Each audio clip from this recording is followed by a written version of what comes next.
공인중개사 시험 합격 레시피. 부동산 학개론 어떻게 공부해야 할까? 안녕하세요, 까칠한 양반입니다.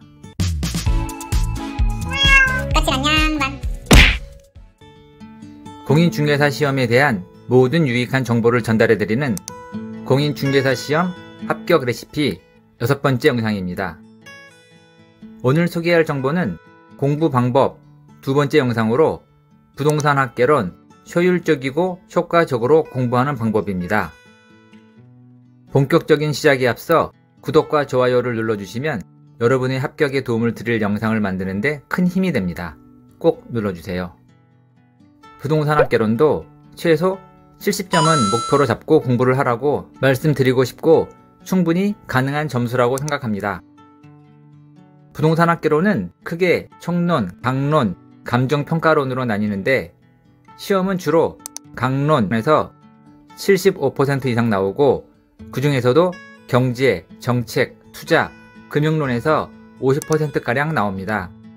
그러다 보니 경제, 정책, 투자, 금융론만 집중적으로 하면 되겠다 하시는 분들이 있을 수 있는데 32회 시험을 놓고 보면 4파트에서 총 22문제가 나왔고 그중 6문제가 계산 문제였습니다.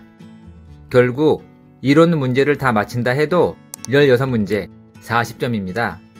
그렇기 때문에 다른 부분에 대한 공부를 소홀히 하면 매우 위태로울 수 있습니다. 참고로 계산 문제를 포기하는 이유는 공식에 대입해서 문제를 푸는 것이 쉽지 않기도 하고 더 결정적인 이유는 시험장에서 그 계산 문제를 1분 내에 풀기는 일반적인 수험생의 입장에선 지극히 어려운 일이기 때문입니다. 뒤에 다시 얘기하겠지만 계산 문제에도 전략이 필요합니다. 다시 돌아와서 부동산 학개론은 법이 아니기 때문에 민법과는 다른 접근이 필요합니다. 첫 번째로 빠른 시간 내에 생소한 각종 용어들에 익숙해지고 자연스러워져야 한다는 겁니다. 수요, 공급, 탄력, 비탄력 등 경제 용어에 익숙해져야 합니다. 용어들이 익숙해져야 숫자도 보이고 그래프도 보입니다. 그래프가 움직이는 건지, 그래프상에서 점이 이동하는 건지, 수요가 탄력적이면 임대료는 어떻게 되고, 조세는 누가 부담하는지 등 아무튼 지금 이게 뭔 소린가 하시겠지만 용어를 먼저 정확히 알아야 각종 이론이 이해가 됩니다. 다음으로 효율적인 암기 방법을 찾아야 합니다. 부동산 학개론도 낯선 단어들을 마냥 외워야 하는 게 상당히 많습니다.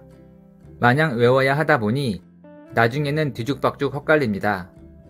그러다 보니 한번 외울 때 체계적으로 잘 외우는 게 무엇보다 중요합니다. 그래서 저는 표를 이용해서 내용들을 분류하고 그 표를 암기하는 방법을 썼습니다. 예를 들면 이렇게 표를 그려가며 반복해서 외우면 나중에 다른 내용들과 헛갈리지도 않고 머릿속에서 체계적으로 정리가 됩니다. 그리고 문제를 빠른 속도로 풀 수 있습니다. 다음으론 계산 문제에 대한 전략이 중요합니다. 저희 경우 계산 문제를 포기하기엔 점수가 아까워서 계산 문제만 집중적으로 공부하고 연습했었습니다. 만일 시간만 충분하다면 어지간한 계산 문제는 풀 정도까지는 됐습니다. 하지만 문제는 역시 시간이었습니다. 그래서 시도해 볼 만한 문제를 정해서 그 문제 유형들만 다시 연습을 했습니다. 예를 들어 경제론에서의 교차 탄력성 같은 문제, 거미집 이론 문제, 시장론에서 공간 구조론 문제 등은 복잡한 공식이 필요 없는 문제라서 1분 안에 풀 수 있었습니다. 절대 계산 문제 포기하지 말고 어떤 계산 문제를 공략할지 차분히 정하시기 바랍니다. 다음은 민법과 마찬가지로 부동산 학개론도 기출문제가 매우 중요합니다. 지문은 돌고 돌아 토시를 바꿔서 반복해서 출제가 됩니다. 30회, 31회 문제를 보면 30회 문제 틀린 것은 3번 지문을 보면 인근 지역이란 감정평가의 대상이 된 부동산이 속한 지역으로서 부동산의 이용이 동질적이고 가치 형성 요인 중 지역 요인을 공유하는 지역을 말한다. 맞는 지문입니다.